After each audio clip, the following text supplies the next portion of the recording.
जय माँ समले आज मैं बनामी भेड़ी बेसार खटा से भेड़ी के धोई कर काटी देचे और पातल घंटा को भी काटी देचे तार बेसार बाटी देनी और तो भेड़ी को टिके भाजी देना काटी करी मतलब भल लगे तो मैं भेड़ी को टिके तेल देकर भाजी देची लो फ्लेम रे भेड़ी को भी भाजी देखिए तार कलर टिके भल से आसो आगे तार भेड़ी को केते भल लगे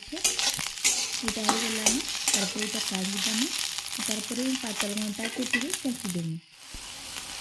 चूटा करके भल से सेकी तारपर से बेसार जेन बाटिक रखी सेटा देदेमा और से लो फ्लेम टिके बागिर भाजी देवे ना तो बेसारटा बेसी हो गले पिता लगे टिके बागिर खाली जस्ट टिके भाजी देमा आउ मिक्स करदे लुण हल्दी देकर भल से करदे लो फ्लेम करदे तारपर से गले से भेड़ी की सेठी आम देदेमा आरपर टी घाटी देमा भल से भेड़ी की से मसलाटा जाऊ बेसारटा जाऊ तारपर से टिके पानी देवे बेसी पानी